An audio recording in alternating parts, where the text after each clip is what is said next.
तो hey guys, कैसे हो आप लोग? आई हो बढ़िया होंगे। तो जैसे कि आप लोग लास्ट पार्ट के एंड में देखा था, कॉनवे और बेली मिलकर उस मोटे आदमी को लूटने का प्लान बनाया। तो ये बात रिचल, जवेनिल और छोटी सिस्टर सुन लेती है। तो जवेनिल कहती कि आज रात इस मोटे आदमी के घर में चोरी होने वाली है। इस एपिसोड के शुरू में वो मोटा आदमी जिसका नाम है लियू, वो एक फैमिली के घर में घुसता है। तो उस फैमिली का एक मेंबर कहती है कि माय लॉर्ड, मेरे अभी पैसों की बहुत कमी चल रही है। अब अगर मुझे कुछ दिन टाइम दे तो मैं आपका पैसा चुका दूंगा। तो वो मोटा आदमी यानी कि लियू कहता है कि देखो, कोई रास्ता नहीं है। देखो, हमारा कॉन्ट्रैक्ट के अनुसार हमारा टाइम हो गया और मेरी फैमिली के पास भी इतना पैसा नहीं है। मुझे देने के लिए आपके पास पैसा नहीं है, राइट? पकड़ो उसे। और उस घर से चिल्लाने की आवाज आती है। मारने के बाद भी वो मुझे पैसा नहीं दे पाया। तो उसके घर में जो कुछ भी कीमती चीजों उठा लो, इस सड़क पर रहने वाले सारे भिखारियों को फेंक दो, अगर कोई रुक जाता है तो उसे मारो। ये सब कुछ बातें छोटी एल्डर सिस्टर सब कुछ सुनती है। उस फैमिली का लेडी कहती है कि अमीर आदमी का पत्नी बनना ना अच्छा होता है ना मिस्टर लियू? तो मिस्टर लियू उस लड़की का हाथ पकड़ते और गंदे तरीके से हंसता है। तो फिर मिस्टर लियू उस लड़की को वहां से उठाकर ले जाता है। तो ये देखकर एल्डर सिस्टर बहुत ही गुस्सा हो जाती है। मिस्टर लियू एक अच्छा आदमी नहीं है, वो धमकाने वाला है। उन दोनों चोर की बात तो छोड़ ही दो, मैं इसको मारना चाहती हूँ। तो जवेनिल कहती है कि ये कैसे पॉसिबल है? मैंने सुना है कि वो बहुत सारा ब्रिज एंड रोड रिपेयरिंग करने के लिए पैसा पे करते हैं। तो उसके बाद सीन चेंज होता है और कन्वे कहता है कि मैंने सुना है कि वो मोटा आदमी बहुत ही अच्छा है, उन्होंने ब्रिज और सड़कों को मरम्मत करने के लिए बहुत कुछ किया है। क्या आपको लगता है कि वो बेईमान व्यापारी है? तो बेली कहती है कि आप खुद को देखिए, आपका ज्ञान बहुत ही कम है। अक्सर आजकल अमीर आदमी बहुत ही बुरे लोग होते हैं, वे बहुत ही गरूर है। कन्वे कहते हैं कि डियर, तुम अमीर लोगों से इतना नफरत क्यों करते हो? तो बेली कहती है कि देखो, मेरे पास पैसा नहीं है, इसलिए मैं रिच आदमी को हेट करती हूँ। अगर मैं रिच आदमी को हेट नहीं करता तो मैं उसकी पॉकेट से कैसे पैसा चुरा सकती हूँ? तो फिर कन्वे कहते हैं कि क्या लॉजिक है तुम्हारा? देखिए, एक दिन ऐसा आएगा जब आप खुद पैसा कमाएंगे और मैं भी देखूंगा आप खुद को क्या कहेंगे। फिर बेली कन्वे को पूछती है कि मैं कुछ समय पहले तुम्हें पूछना चाहता था कि तुम इस इंक और पेन पॉलिश से क्या करने वाले हो? तो फिर बेली पूछते है कि ये तस्वीर किसका है? क्या ये क्विल है? ये बटर जैसा नहीं लग रहा है, ये निकल की तरह है। तुम्हारा ये खराब हाथ से ड्राइंग करना बंद करो, ये पेन मुझे दो। फिर बेली उसके हाथ से वो पेन ले लेती है। तो उसके बाद बेली एक तस्वीर ड्रॉ करती है। तो ये देखकर कॉनवे कहता है कि वाओ, मैं तो एक्सपेक्ट ही नहीं है कि तुम इतना स्किल्ड हो। तुमको दूसरे से चोरी करने की कोई जरूरत ही नहीं है, तुम ऐसा तस्वीरें ड्रॉ करके बहुत सारा पैसा कमा सकते हो। तो बेली कहती है कि तुमको थोड़ा सा भी नॉलेज नहीं है। मेरा मास्टर पेंटिंग में अच्छा हुआ करता था, इससे पहले वो एक rising sun at the sea drawing किया था और वो मॉडल वर्ल्ड मार्केट में $1000 में बिका गया। तो फिर ये सुनकर कन्वे कहता है कि ये $1000 के बदले में $800 में बिके। मेरे मास्टर ने इसे बेच दिया। शुरुआत में आपके मास्टर ने इसे मेरे मास्टर को बेच दिया और मेरे मास्टर ने इसे सड़क के बदले में मार्शल अंकल क्रीन के पास बेच दिया। अभी ये मार्शल अंकल क्रीन के घर में लौटका हुआ है। उसके बाद फिर से हमें उस मोटे आदमी को दिखाया जाता है। फिर वो मोटा आदमी यानी कि लू कहता है कि मैं आज बहुत ही खुश हूँ पत्नी को पाकर, आज के रात हमारे लिए बहुत ही अच्छा है। तो फिर न्यू उनको गार्ड को कहता है कि बाद में और बहुत शोर शराबा होगा, कोई फर्क नहीं पड़ता कि तुम लोग क्या सुनते हो, मुझे परेशान मत करो। क्या तुम लोगों को मेरे बात समझ में आई? तो उनका गार्ड कहते हैं कि हाँ, हम लोग समझ गए। और वो मोटे आदमी बहुत गंदे तरीके से हंसता है। फिर उस लड़की को दिखाई जाती है जो कि बहुत ही रोती है। ए यंग लेडी, तुम मेरी असलियत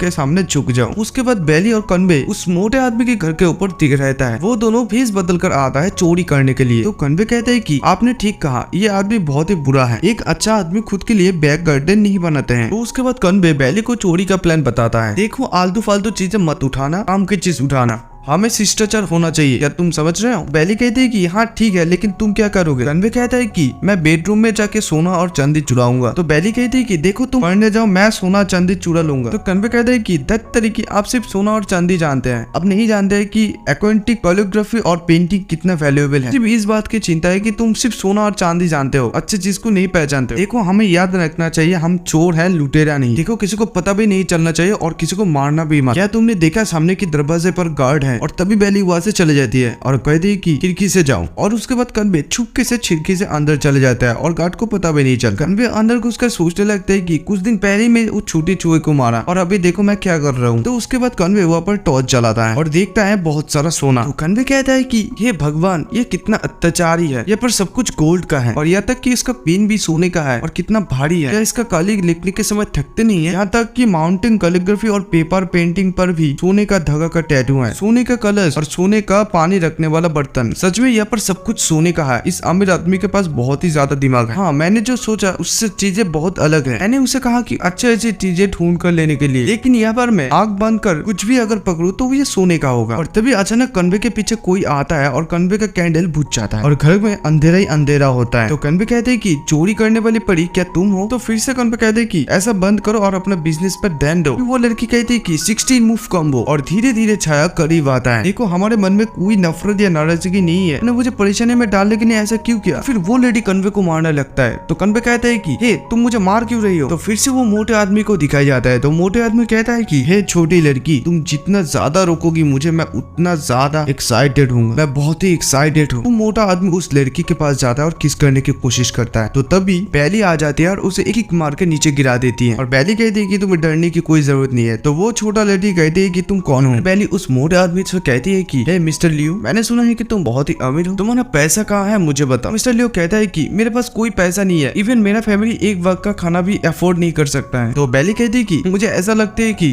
तुम्हारा जान से भी ज्यादा पैसों को प्यार करते हो। अभी मेरे पास और कोई रास्ता नहीं है, मेरा अभी चाकू ही बात। तो फिर बैली उसका चाकू उसके पैर में घुसा देती है। वो जोर जोर से चिल्लाने लगता है। तो ऐसा चिल्लाना सुनकर भी उसको गार्ड को लगता है कि मास्टर बहुत ही मजे में है। तो एक गार्ड कहता है कि मास्टर बहुत ही मजे में है, उसका उठ रहे हैं। तो और एक गार्ड कहते हैं कि देखो अपने वर्ड पर ध्यान दो, यहाँ हम अपने तलवार चाट सकते हैं। तो उसके बाद बैली मोटे आदमी को चाकू दिखाते हुए कहता है कि देखो मेरे पास ज्यादा समय नहीं है तुम्हारे साथ खेलने के लिए, अब मुझे बताओ नहीं तो मैं जल्दी तुम्हारे गले में छुरा घोप दूंगा। तो फिर लियू कहता है कि ठीक है वंडर वुमन, पहले मेरे जान बख्श दो, मेरे पास पैसा है, मुझे मत मारो। तो फिर बैली कहती है कि वाओ, तो तुम प्रूव करते हो कि तुम एक मनी बैग हो। हाँ, मैं अब अमीर बन जाऊंगा। तो फिर बैली पैसे लेकर जाने लगती है और कहती है कि देखो चोरी करने वाली पूरी होने की खातिर अगर मैंने सुना कि आप कोई भी लड़की के साथ बदतमीजी की है और लोगों को धमकाया है तो मैं आपकी जान बख्शूंगा नहीं, अच्छा आचरण करो। और हम हैं मेल एंड फीमेल हीरो। फिर वो मोटा आदमी देखता है कि उसके घर से सारा का सारा पैसा कहाँ है। और बैली जाने की साथ ही साथ वहाँ पर छोटी सिस्टर आती है। तो छोटी सिस्टर कहती है कि लियू फूगी आप एक विलेन है, आप अपना शक्तियों का इस्तेमाल धमकाने में करते हैं, आज मैं जस्टिस लेकर रहूंगा। तो फिर लियू कहते हैं कि अजीब लड़की हो तुमने मुझे पहले ही पीटा और लूटा, तुम और क्या चाहते हो? मैं अपना गलती मानता हूँ। वो हेल्प